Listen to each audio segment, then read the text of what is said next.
Do it. Hey, Tim. Hey, Dan. How are you? I am great. How are you on this Sunday? I'm doing good. I had a nice weekend, nice and relaxful. How about you? It was relaxful. It was relaxing, I should Relaxing. say. Yeah, it was relaxing. No, it was good. Hung out with the kids and, had some time out with some of the adults in the neighborhood. So it was good. That's good. That's good. Yeah, I'm coming off of my vacation. I've been on for I've been right. out of office for almost 10 days. So I'm ready to go back to work tomorrow, but not before we get this podcast out of the way, which That is true. I'm excited to talk about silly season. Always one of the best parts here. So I think with this long break in between the Mid Ohio race and Nashville coming up, I think it's a good time to talk about who's safe and speculate who's not, who's going to be populating this grid next year. You ready to talk about this, Timmy? I am, and then I'm really anxious to see, not that I'm wishing time away, but I'm really anxious to see if our predictions are right or if they're wrong and how it plays out come next season, 2022. So this is going to be good to see how much we really know what's going on in the series. And I think we know quite a bit with our insights. So this should be a fun episode. I'm glad we didn't wait until Nashville to have another podcast. So here we are. Yeah, me too. On what is it, July 18th? I'll get the date out. It's July 18th, and here we are. We're on another podcast. This is fun. Yeah, it is a lot of fun. So, hey, we'll start with the championship leading team, Ganassi, and we'll run through the safes. I certainly think Dixon is safe. Jimmy Johnson is. Ericsson is. To me, Scott Dixon, the question of his contract, I don't even know why this would ever be a question. I think this should really be a situation where Scott can drive for as long as he wants to for Chip Ganassi. That's my opinion. I don't know how these negotiations and the budgets and things like that work, but given all that Scott's done for that team, I don't see why that would ever be a question, but it's certainly safe for next year. If he wins the championship, does he just retire? Is he done? Except for Indy, my prediction would be if he wins it, why wouldn't he just say, you know what, I'm going to take on a different role here at Chip Ganassi, similar to what Franchitti did, and then just do a single ride at Indy or something like that, because that would open up another seat. It would open another seat. I think, Scott Dixon is probably going to drive as long as he is competitive, and I don't see much of that slowing down.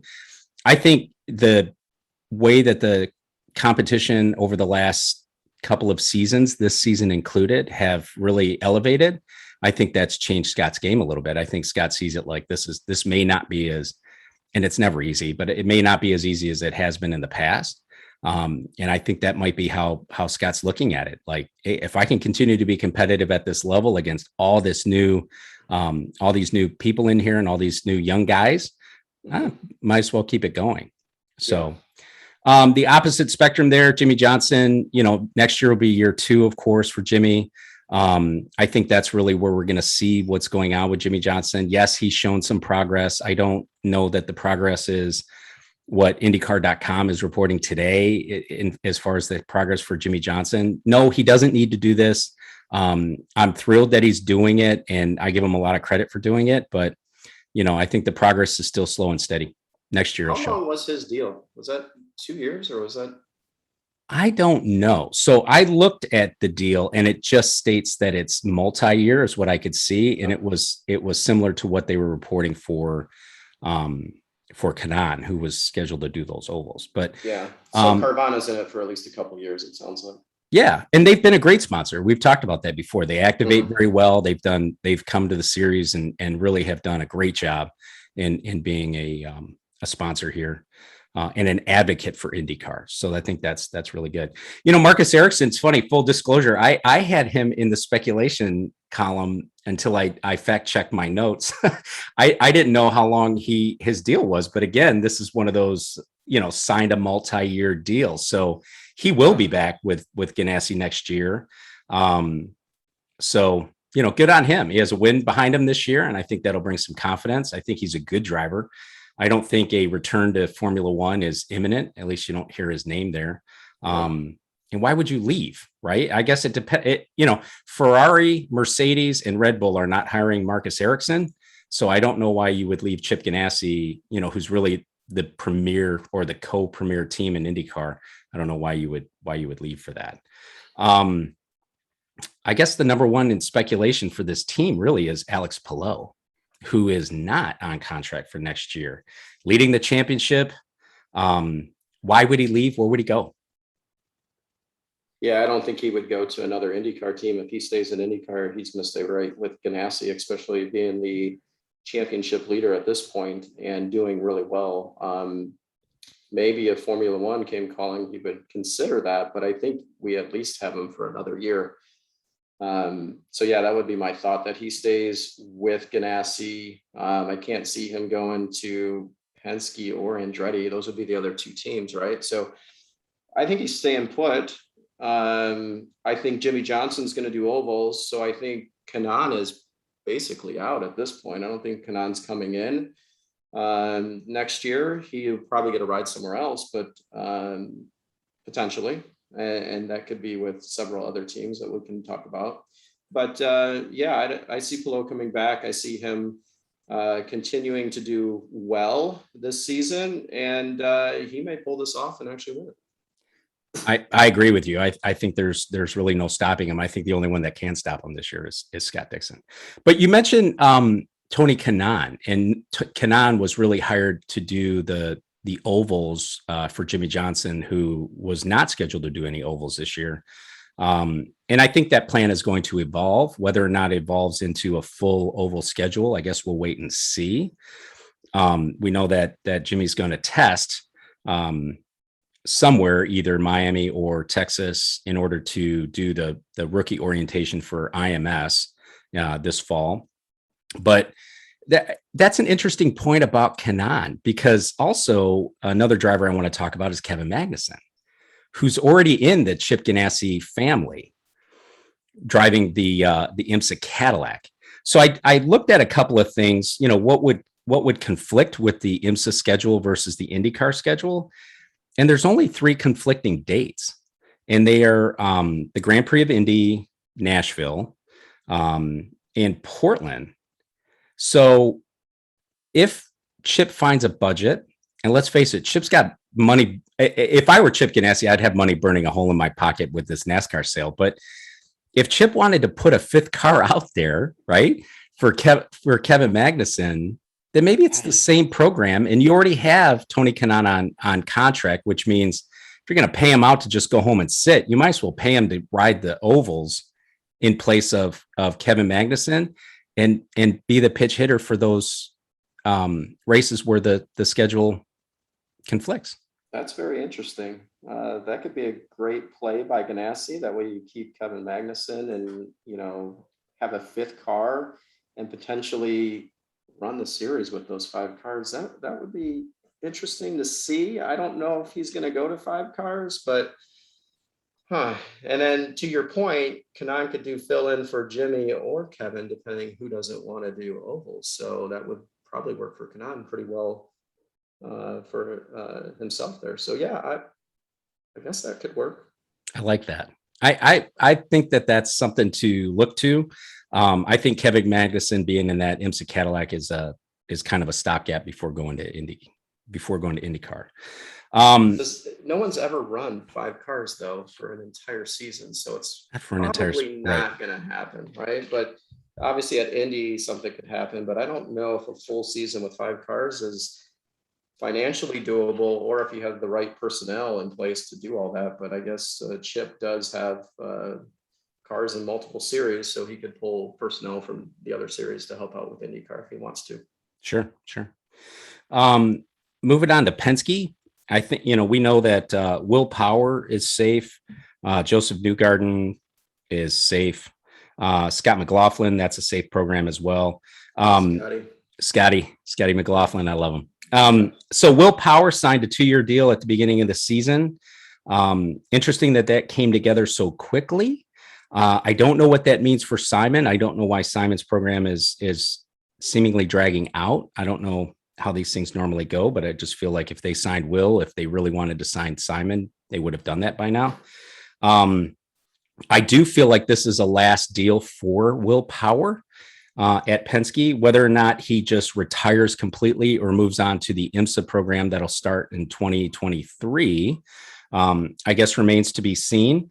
I don't think that's possible because, we've never really seen Will Power moonlight in IMSA like we see Rossi or Pagano or Ryan Hunter-Reay. What are your thoughts, Tim? I think Penske wants to go back to a 3-car team. I think that's really his goal. So I don't think they bring on, I think they let Simon go do his own thing. I don't think they bring in another car or another driver. So I think they go down to a 3-car team. And I think what Penske does is that he looks at the teams that are trying to get in full time. So those smaller teams, whether it's Top Gun Racing, whether it's, Dreyer Reinbold, whether it's Herta,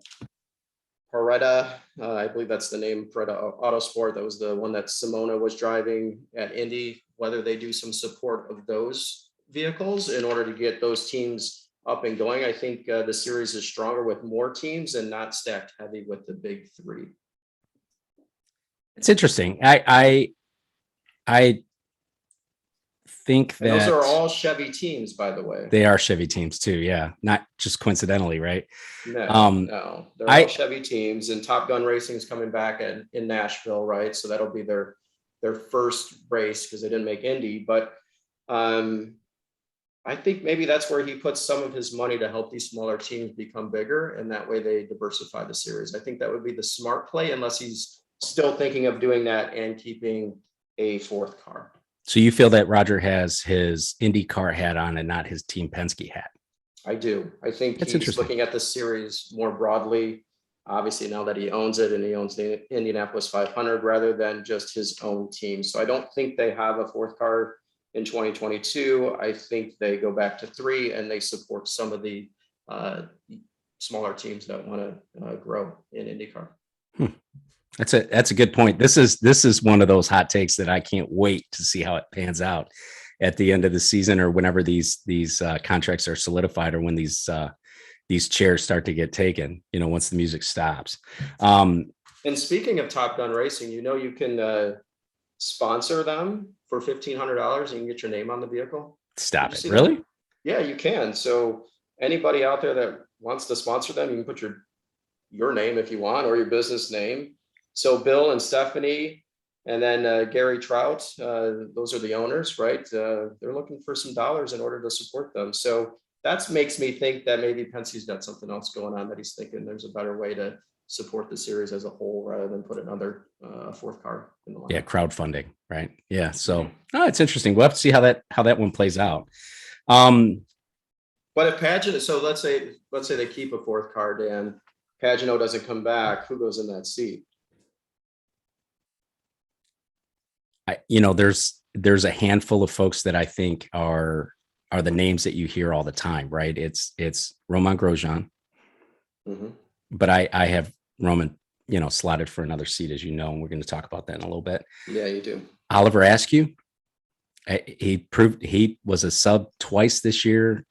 First time kind of not great, but not bad. The second time was pretty good.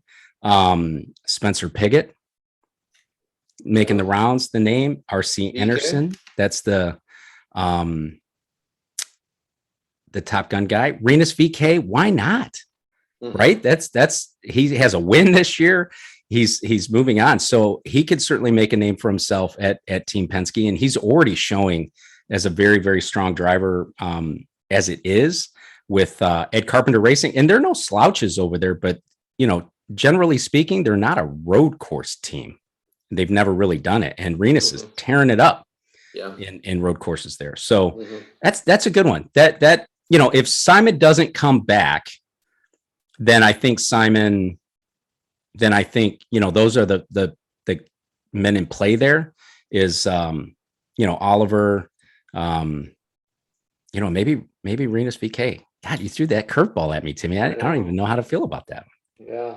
So but I think they have to have discussions now with Simon, so Simon has a chance to onboard with somebody else, because there's teams that are out there looking at other drivers right now. So I'm assuming there's discussions going on between Penske and Simon, and I think we'll hear shortly of what his fate is. I agree with you.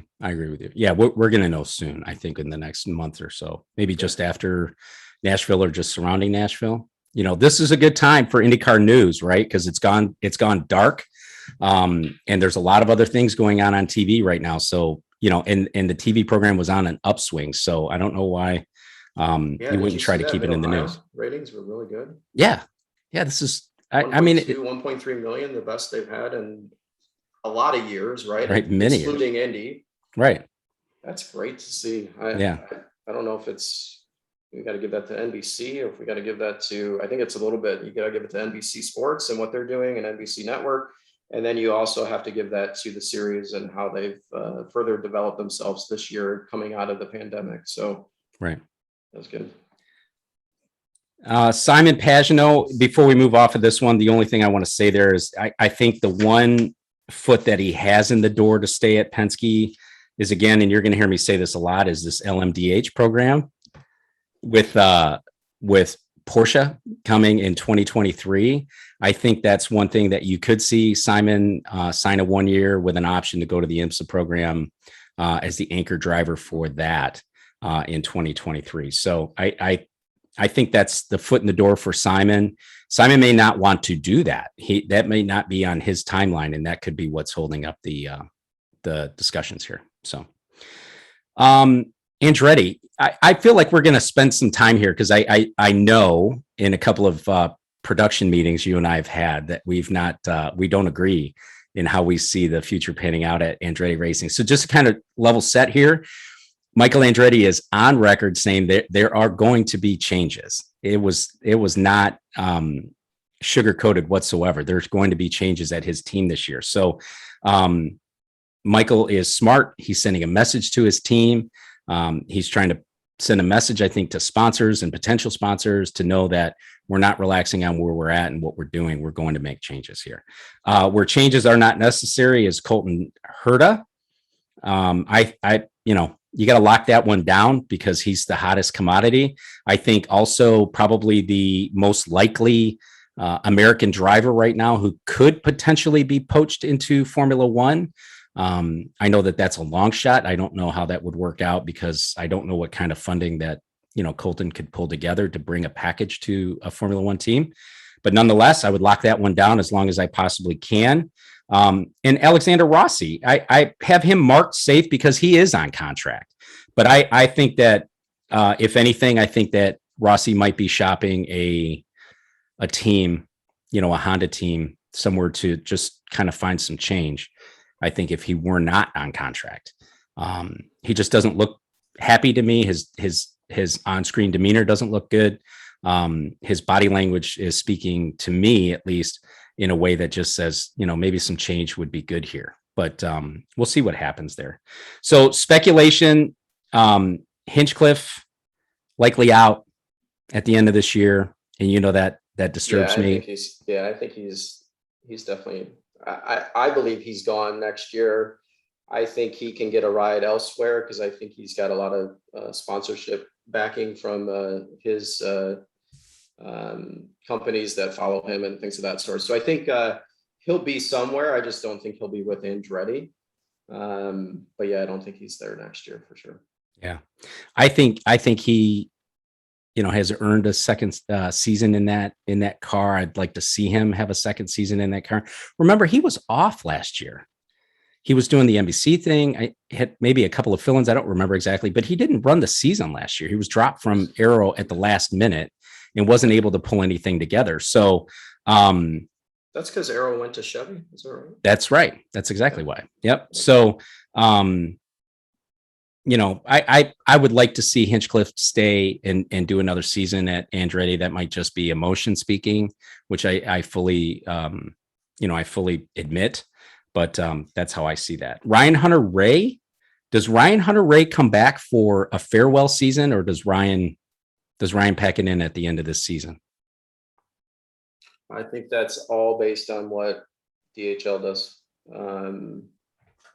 So is he gone? Oh man,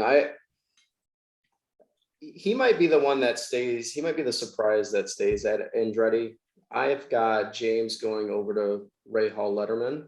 So that's how I think that's going to play out. But Hunter Ray could go there as well based on his sponsorship. And maybe that sponsorship stays with Andretti and Ryan Hunter Ray goes elsewhere. That could happen too. So that's tough to say. I don't know, Dan.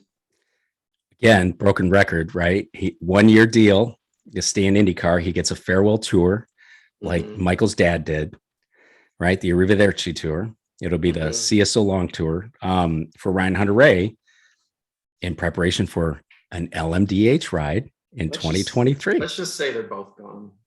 Hinch and Ryan Hunter-Reay. Yeah, that's probably the move that Michael's going to make, right? Yeah, it's probably the most likely. If you send a statement out that says we're going to make changes, you're letting the two drivers that are not under contract go. So I think they're both gone now that I reconsider and rethink about it a little bit. Right. So who does that bring in? So who does that bring in? So, you know me, I think that Roman Grosjean slots right into the DHL car very comfortably. Roman has to be able to run those ovals, though. He is not going to have that road course program with Andretti, with DHL sponsorship. He's going to have to get comfortable on ovals. He's going to run at Gateway.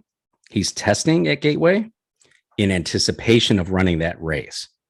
So I think that it's starting to come together for Roman.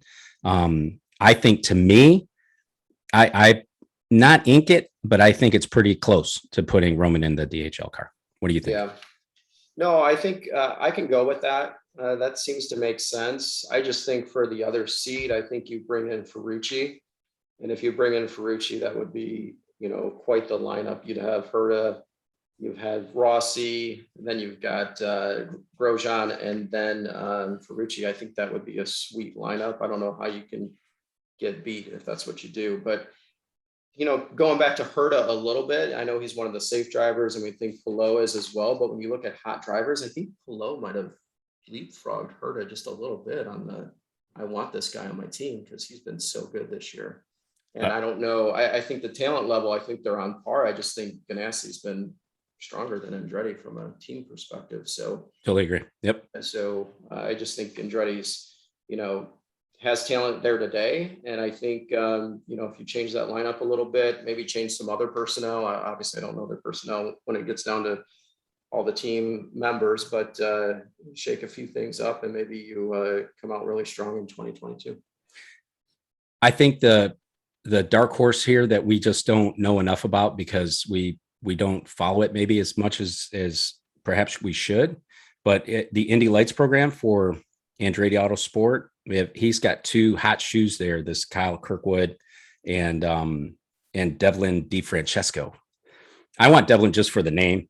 But that's a possibility as well, right? If somehow Michael is able to coax Genesis into staying on board, not bailing with Hinchcliffe, then he's got a partial budget there, and then maybe Kurt, Kyle, and Devlin bring some budget to the program there, and as Michael does, Michael puts together all that funding into one bucket and help support those teams going forward. So it's possible you could see someone like Roman Grosjean pop into DHL because that's a higher profile sponsorship, so a little more known quantity, and then maybe with a kind of a smorgasbord of sponsorship going into that Genesis car in place of Hinchcliffe, Michael can take a chance on some of the younger guys from his Indy Lights program.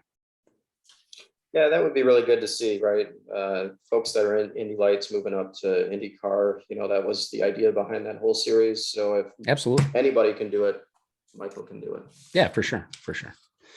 Arrow McLaren, safe are the two drivers that are there now is Pato O'Ward, second in the championship. So again, hot driver, young guy, doing things well. And Felix Rosenquist, not confirmed, but I would mark Felix safe, with where that is. Arrow is on record in saying that they want to expand to a third team. They ran Juan Montoya at Indianapolis, which that's smart. But, who do we put in there? My speculation there is Simon Pagenaud. If Simon wants to stay in IndyCar for another couple of years or longer, then maybe that's an opportunity for him to go back to part of that team that where he got his IndyCar start, because he started at Sam Schmidt. And, you know, Simon can bring some polish and some mentorship to Pato and Felix, and bring a championship resume with him.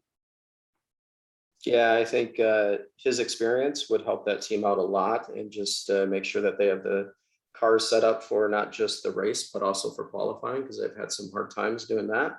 So I think the prediction is Simon won't be back at Penske. So I think that's a good fit. It keeps him in the Chevy family and helps out those two drivers. So Pato and Felix. I like that. But what happens to Juan? I'd love to see Juan back in the series. But Fourth car at Indy, baby. We got bumping. Fourth car at Indy. I like that. I like that too. I just made it up on the fly. No, I like it. I love Juan Pablo Montoya on the street and road courses, man. He's good, even in his old age. We'll call it old. I probably shouldn't say that, but he's our age, 40s. I know he's our age, mid-40s, wheeling a car around. But if anybody can do it, Pablo can do it. Oh, totally agree. Yeah. Carlin Racing, you know, not much in the way of news here. They don't get a lot of headlines. They pretty much stay under the radar. Although you and I have talked in the past at how many great drivers have come through Carlin in the past. So it's a good breeding ground. He runs a good program there. You know, it's good to have them in the series. I think it would be a benefit to Chilton if they could somehow expand to a second team. And, you know, it's funny to me. I look at some of these 4-car teams with Ganassi and Penske and Andretti, and I just feel like 4-car teams today are the 2-car teams of the 80s and 90s, right? It's almost kind of the norm. It almost feels like, but I think Carlin would do well with an expansion. I don't believe that they would have the budget for that. I don't anticipate the budget for that, but you know. Yeah, I don't either. So do they stay with Max? Probably. So they'll have Max again next year. Yeah. And they've had some good showings. And if they can do that, if they can pull off some top 10s like they did at least once or twice this season, if they continue to do that, they could build on that team. And maybe 2023 is their breakout. Yeah, maybe. Dale Coyne Racing, you know, it's funny. How do you mark anybody safe at Dale Coyne Racing? I think Coyne is really the proving ground for drivers to go and showcase themselves with an eye on moving somewhere else.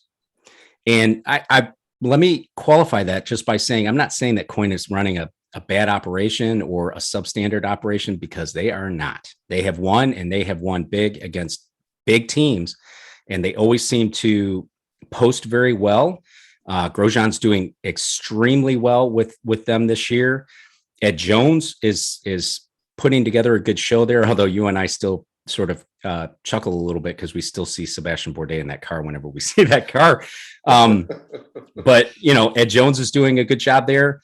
But I just don't think that there's a lot of long-term signings at Dale Coyne. And I think that's just part of the nature of racing and finding the budget. Seal Master. Exactly. Who's in the Seal Master? Ed Jones. Ed Jones. Who'd have ever thought that? Yep. Yeah. You know, Dale Coyne's been around 38 years, I believe it is, in IndyCar. So that's a long time that they've been in the series. So they're an established team. But to your point, they always seem to have drivers that are coming through the ranks, and they get picked up by somebody else once they've gone through Dale, or they fall off by the wayside. They don't stick around there for a long time. And Dale always seems to be able to pull a rabbit out of his hat. He finds these guys and brings them over and gives them a chance. And again, 38 years in the series, he knows how to train these drivers. He knows how to get them prepared to be championship level drivers elsewhere. Ed Jones has been on 3 different teams. Is that right? I believe so. Yeah. So including Coyne, and I think he's been with was it Carpenter? Yeah, Carpenter. Was he with Ganassi at the time? Oh, that I don't recall. That's not ringing a bell. But you know what? No, somebody will write in, "Hey, knucklehead," and fact check that one for the next podcast for sure. Probably a wrong statement, but I don't mind being wrong. Right. Some of the times. Right. I'm going to throw a name at you, a curveball. We did not discuss his name in the production meeting, but tell me your thoughts on Alex Albon coming over and getting his IndyCar feet wet with Dale Coyne. I don't know a whole lot about that. So you are throwing me a curveball. So Alex, was dumped out of the Red Bull team, right? The senior team at Red Bull in favor of Perez for this year. Alex has been doing some sports car driving for Red Bull. He's still in the Red Bull family. He's still in the Red Bull fold. I don't think he's going to make it back to the F1 team anytime soon. So if Alex wants to get back to top formula cars and prove himself to try to rebuild his career, do you take a chance and go to IndyCar with Dale Coyne? Or do you stay with Red Bull and continue to run the sports cars? If it's me, I stay with Red Bull and stay with that organization, which is huge. But if you want to come over to IndyCar, a lot of drivers do as of late. So maybe if he wants to compete in the IndyCar series, maybe he makes that jump. But I think you stay with Red Bull. Yeah, I agree with that 100%. I saw the name. I don't think that's likely that Albon would make the jump there, but I just wanted to get your perspective on that one. So moving on, Ed Carpenter Racing. Surely the guy whose name is on the building is safe. I think you can book that one. That's a definite guarantee that Ed Carpenter. Leaving? What's that? Ed Carpenter is not leaving? Yeah, that's right. Ed will be racing for Ed next year. On those as an oval specialist. Go ahead and book it. Where do we find the speculation? Renus VK, our friend Nathan Brown from the Indianapolis Star suggests this is a done deal. Is it though? If there is a potential seat open at Penske, if there's a potential seat open at Arrow McLaren, at Chevy, I'm not sure why this kid wouldn't be at least in that discussion. What are your thoughts? Yeah, I think when it comes to Ed Carpenter Racing, I think Daly sticks around, right? Conor Daly is going to be there just because of USAF. I think the funding will stay. Renus is on his way out, and Ed's going to do some of the ovals, but I guess for the rest of that, I'm not sure who's going to be in there. No, me neither. It's another one of those teams where, similar to Carlin, you don't hear a lot of speculation there. You don't hear a lot of things happening. We joke, but yeah, Ed Carpenter's coming back next year. Is Renus VK a done deal? I don't see how that could possibly be a done deal if you got a potential seat open at Penske or a potential seat open at Arrow, and you got a potential seat open at Andretti too. So, I wouldn't sign that until maybe you've had some good long conversations with those folks, and maybe he has, and maybe that's why he's signing with Ed Carpenter, because they're a good program too. Conor Daly, I think, if Conor doesn't sign with Carpenter, I wouldn't anticipate seeing Conor anywhere else. Yeah, me neither. I don't know if anybody would pick him out. Yeah. So I think that's where he's going to stay. Yeah, if he stays. Yeah. So moving on to Foyt. Let me back up. Let me back up. Oh, you got breaking news. Right. I was right. Edge Jones was with Chip Ganassi Racing for a season, and it was business. Nice. Wasn't good at all. And so, he was there for one season, racing alongside of Dixon, of course, but didn't do well, and then he moved on from there. So there you go. Good job, Timmy. Good job on that one. You pulled that one out. That's nice, because I was going to say Foyt. I thought he had run a season. Oh, it's right here on Wikipedia. So thanks, Wikipedia, for keeping me honest over here, because I was when Dan doesn't know what's going on in one instance there, right? Dan always knows what's going on. I was second guessing myself, but I got to stop doing that. So I'm going to stop doing that. We're going to just go with it. Even when Dan second guesses himself, or even when Dan looks like he knows what he's talking about, it's really, he's just making it up and saying it with confidence. So, just like this, Sebastian Bourdais. I believe strongly that Sebastian comes back for another season with AJ Foyt. next year. That's in the speculation column for some other folks out there in the on the internets. And I still put it as a done deal. I think he brings a certain level of credibility to that team. I think he's been able to elevate that team. I think he's been able to do things there that even Tony Kanaan wasn't able to do. Maybe there's some behind the scenes, R&D and some engineering upgrades that have happened since, but nonetheless, I think that that Sebastian comes back next year. And the reason I say Sebastian comes back next year, did you see the news, Tim? Foyt had a test. I did see after that. Mid-Ohio. I did see that, yeah. For a driver named Tatiana Calderon. And Tatiana is a 28-year-old Colombian. She's the test driver for Alfa Romeo Formula One. She recently tested the Foyt IndyCar. She was in the Road to Indy ladder series, the Indy Pro 2000, which was formerly known as Star Mazda, in 2010 and 2011.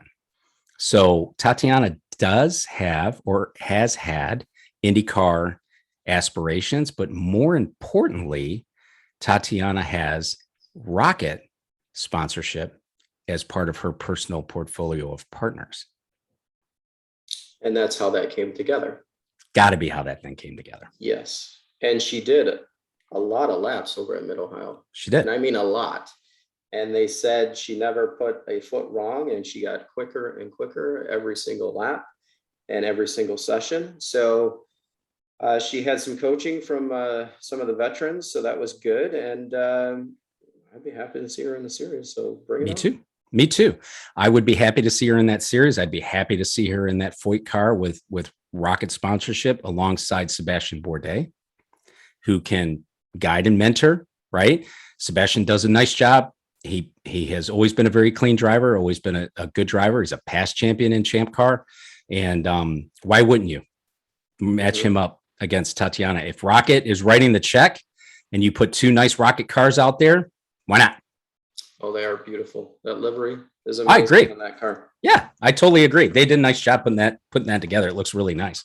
It's only second to Pelot's. NTT Data? Yeah. Really? They've done a nice job on that blue car.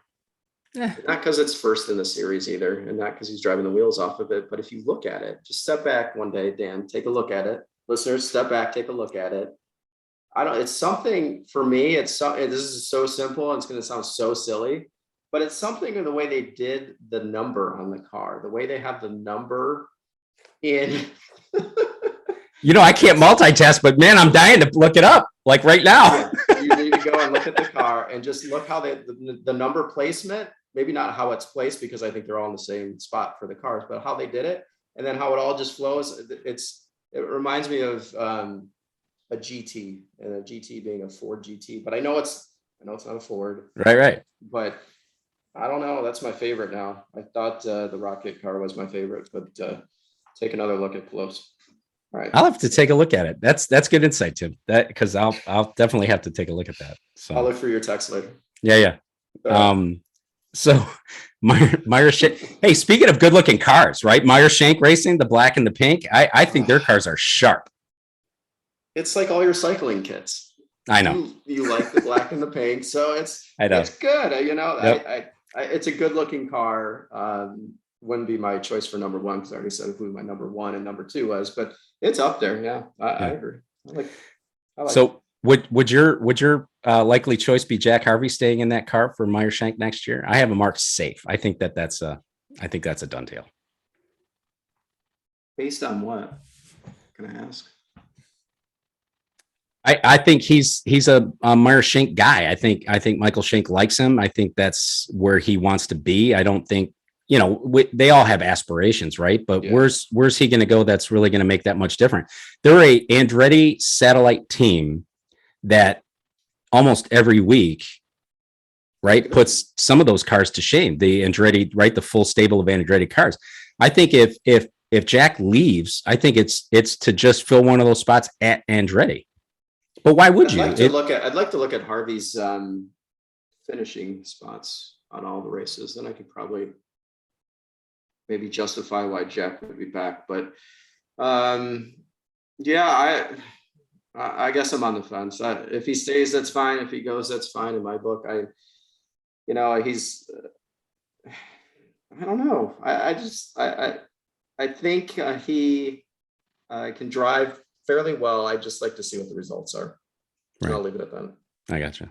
So if we were to speculate on drivers filling either a second car at Meyer Shank or taking the place of Jack Harvey, I think, you again, Hinch, right? If Hinch bolts from Andretti, maybe Andretti helps Hinch find a spot at Meyer Shank. It's a satellite team. It's not the kids' table, right? It's not the dining room table, but it's the kitchen table, right? So Yeah. it gives Hinch a chance to stay in the fold. I think Michael likes Hinchcliffe. Who doesn't? But it's a team that won the Indy 500, Tim, and they won the Indy 500. It wasn't happenstance or luck or something silly happening No, not out at there. all. They won.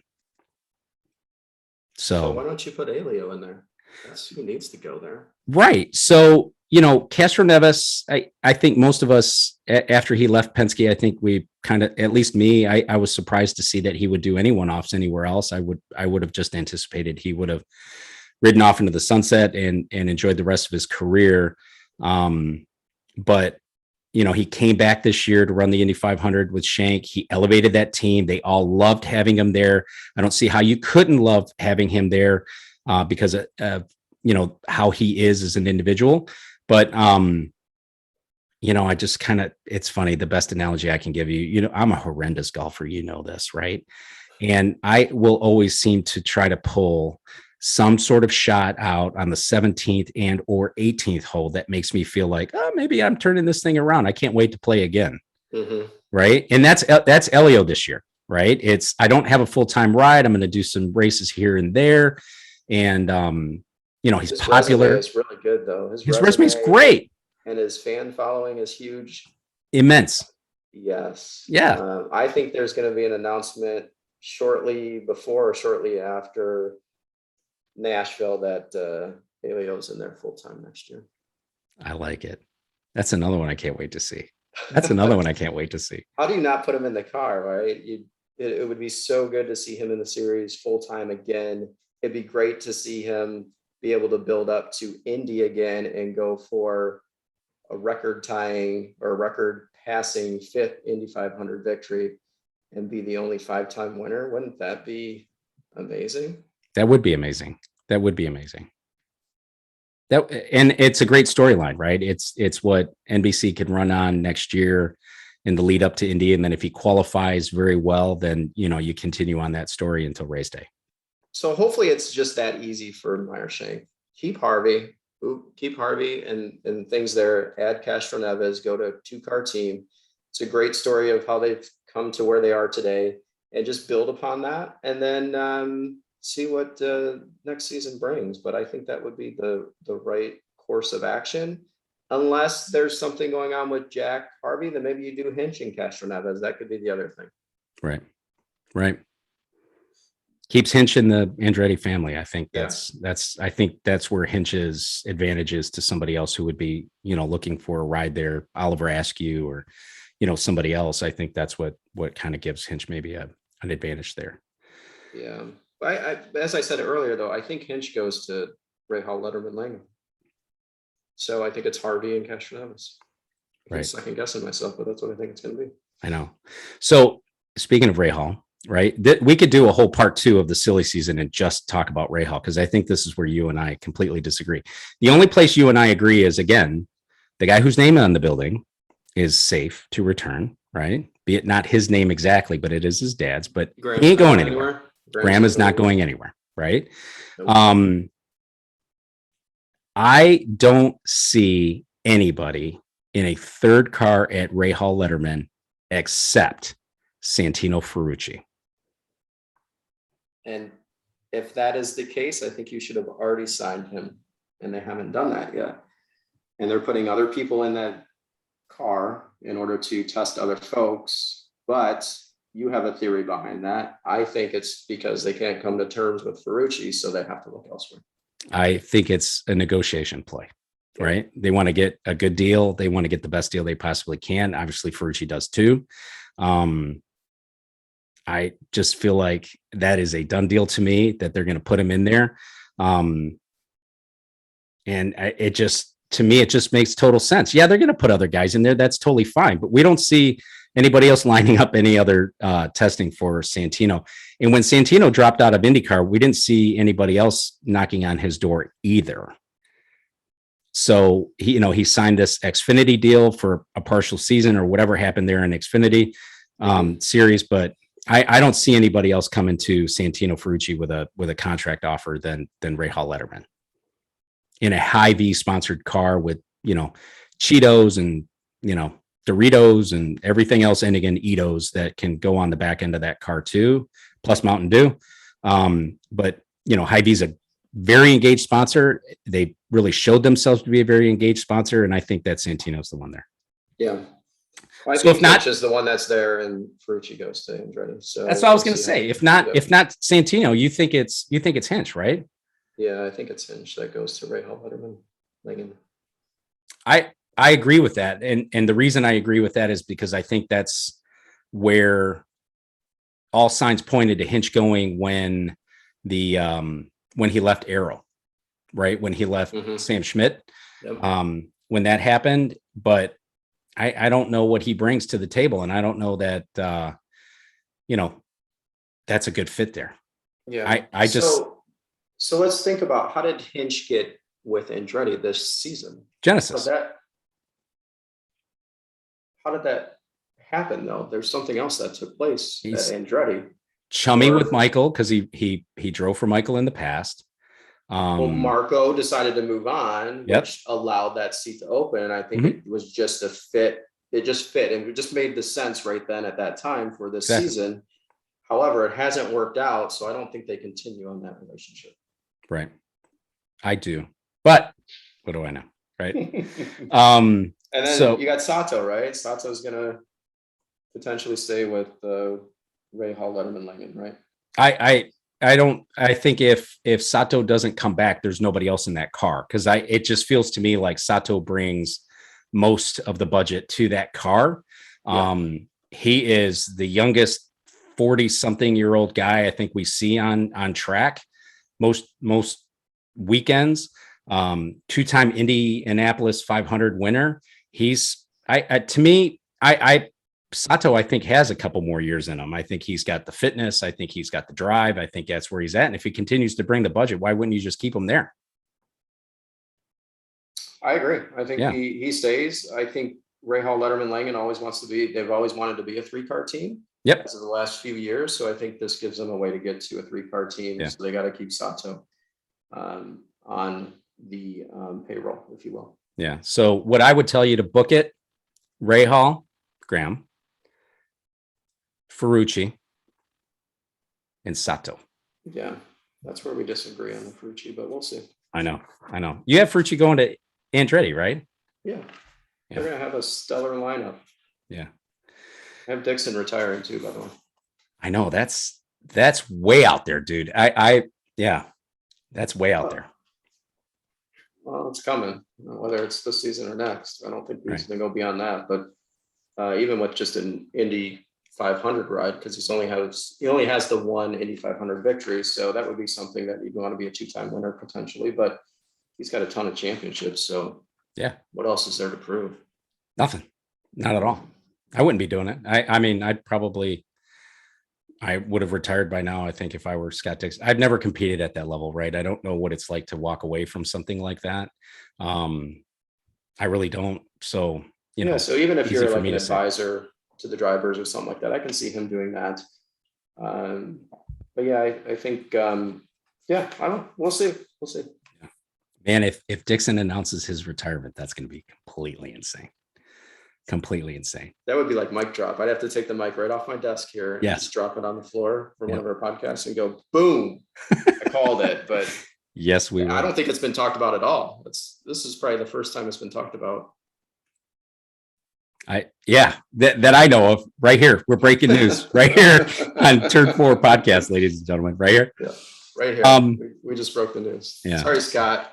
Yeah. Sorry, Scott. See you, Scott. Enjoy. Here's a Rolex for you. Oh, I know you already have several, but yeah. In other news, so moving on from our silly season predictions here, which are sure to go wrong somewhere, but we'll see. I can't wait for that fact check to come out as it plays out. But in other news, Tim, did you see we're gonna have a new IndyCar game expected in 2023? I saw that, and the news was huge. The press around that was unbelievable. The drivers retweeting that was unbelievable. I'm excited about it. Me too. The game a little bit, not a ton, but it's been a long time since I played an IndyCar game. It has, right? IndyCar Racing 2 or whatever, right? On PC back in the day. How about is the deal. Andretti Racing? Oh, EA Sports. Look at that. Pulled that from the archives. I pulled this out of the archives, and I was trying to look at the date of when this one came out, but it's got Mario on the front. It's EA Sports, as Dan said, because I'm holding the actual cassette up. For those of you, obviously you can't see us, but I'm holding it up, and I don't know. I might have to bust out my Sega system and just check this out, because if you actually open it, it's got the game in it plus the manual. So, geez, I must have taken care of my stuff when I was a little kid. But That's awesome. In so other news, about it, Dan? I am very excited by it. I'll be all over that. It might just push me one step closer to getting a full rig of, the wheel and the seat and everything else that goes with it. But some of my other, you're getting the whole get up. This could push me toward that. Why not? Wow. Right? That would be cool. That would be. I'd have to come over and try it out before I buy mine. Yeah. Yeah. No joke. I'm coming over. Both excited by the video game. I love how the third engine brand always seems to make its way into news every season. And again, unlike any other season, we have news about a possible third engine brand. Frankly, we've talked about this. I think if anybody can land a third engine here in a quality program, it's Roger Penske. And I think, with Roger at the ownership of the series, I think that makes it more likely than not. But how likely, I don't know. Who do you want to see bring an engine to IndyCar? Personally? Yeah. I'd like to see Ford, but I know Ford said they weren't going to do it. This was several years ago, but a Ford Cosworth would be really nice. That would be my choice if I had one, but I think there's one that's that's been in the series before for a long time that could come back. And I think you're probably looking for Toyota potentially. I am looking for Toyota to come back. I think, Toyota back in the, in the Champ Car, IndyCar era, they stumbled out of the gate. And that's putting it politely. They stumbled coming out of the gate, but man, when they found their stride, they were bulletproof. And I know you, like me, remember those Chip Ganassi Target Toyotas going around Michigan Speedway, and it was to behold. It was something else. Yeah. It was amazing. So I'd like to see Toyota come back. I don't know that that's necessarily possible. They seem to be very well vested into in their NASCAR program, but Roger Penske, I believe, and somebody will fact check this for us, Roger Penske is the largest Toyota dealer in the country. So, wow. Somebody will have some swing with Toyota. It's Roger Penske. So yeah, and I'd like to see him back. I think it'd be great. Long Beach, when you think of the Grand Prix, you think of Toyota, at least I absolutely. do. Yeah. Even though they're not, isn't Acura now part of that title sponsorship? They were for a little bit there. I think so. Yeah. Honda. Yep. Yeah. Yep. To keep that in that family. So that makes me think that they're still considering a comeback at some point. So they're probably the most likely. The least likely, I would say, would be Porsche, that was once in the series. I don't think they dabble again, but I'd be happy to see them come back. But yeah, we'll see. So they had the one victory with Teo Fabi, which I think was Mid Ohio. That's right. That's right. They're only one. So I did read the book, The Split, while I was on vacation, and they did talk a little bit about the Porsche program, and there was some gamesmanship going on behind the scenes, and I think that really soured Porsche's continued involvement in the series. So I think that's where we saw them go away. We know that wouldn't be the case now because of the way they lock down the specs in the series, and they, the way they take care of that. So Yeah. I think Porsche's a possibility. One though, I think is interesting. So, Peugeot has this LMH program, which is, a step down from the LMDH, which is what I keep talking about, for this Le Mans series, all-wheel drive hybrid, and having Stellantis repurpose that Peugeot into the Dodge brand to bring Dodge back into IMSA. And I was gonna ask if Stellantis was coming. That's their new corporate name. Yeah. Sounds like a cream or a drug of some sort, right? Some sort of medication. But you see, Dodge being considered for that program. So maybe it's a 2.6, it's hybrid. Is there a possibility where they could repurpose that engine or use some commonality of that engine and be able to make it into an IndyCar program? I don't know. That brings back Alpha, right? Because Alpha Romeo came back in the US selling cars 3-4 years ago now. So if you put an Alpha out there, that might do it. I remember the Alpha cars. I love those. Yeah. Yep. So Alpha is a possible because of the Stellantis nameplates, right? Exactly. The family of brands. So you have Dodge you could bring back as because I think Roger's, pretty committed to keeping IndyCar as a domestic series. So Dodge would make sense there. If Stellantis wants to continue to seed the Alfa Romeo brand, then maybe they rebrand it as an Alpha and bring that into IndyCar as well. Or you could just make it a Mopar, because that covers everything. It's just a Mopar. We brought the Mopar brand. That's right. That'd be like Cosworth coming back, right? Just as a Cosworth, right? Yep. Yeah. Chevy rebranding as Delphi. Love it. I like that. So, it's all good stuff. Continuing in news, does the series need more ovals, Tim? If so, where? Roger thinks so. He doesn't want to be just road courses and street courses. So I guess it needs a couple. I enjoy the street courses and the road courses the most, but it's not about me. It's about everybody else. Yep. So I think, I think you bring a few more ovals, but what I've read and what I've heard is that it's hard to bring in a title sponsor and to make money off some of those events. So it could be a few years out, but I think if you had 1, 2, 3 tops. So maybe hopefully one in the next couple of years. And where? I think you go back to Phoenix. Oh, interesting.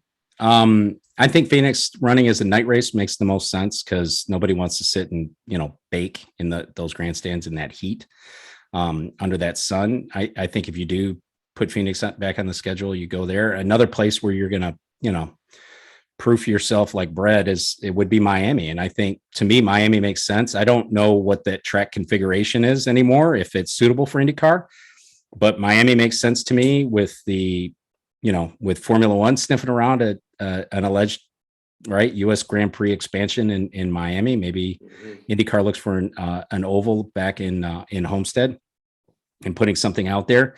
I would love to see Michigan back on the schedule. And I know years and years ago, I read a story that said, as long as Roger Penske owns the Detroit Grand Prix, we'll never see IndyCar back at Michigan. Well, now Roger owns the whole series. So maybe that changes the game a little bit, but you could put people out there. When I say Phoenix, I think of the old Phoenix track. I know that's been reconfigured, so I don't even know if it's doable with the new configuration, but MIS would be great to see them back. I'd probably show up if they went to MIS. Yeah, me too. And we talked about Toyota, right?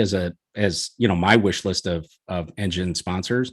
I know Toyota moved to, Plano, Texas out of their home base in California where they were for so long.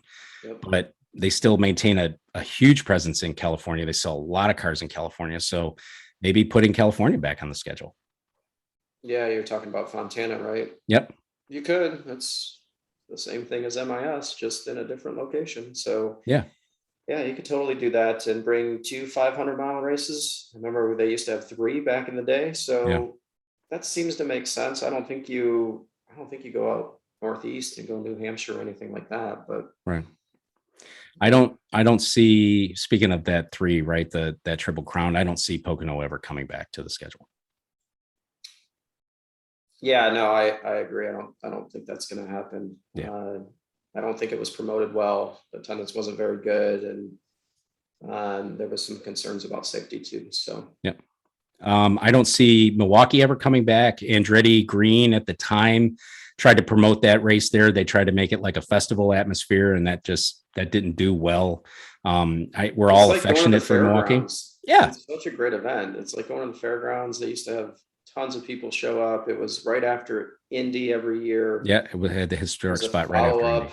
Yep, it was a good flat track for them to run on. It was fun. That would be one of my votes too, actually, that you brought that up. And it didn't cross my mind originally, but it'd be good to go there. But Milwaukee. Yeah.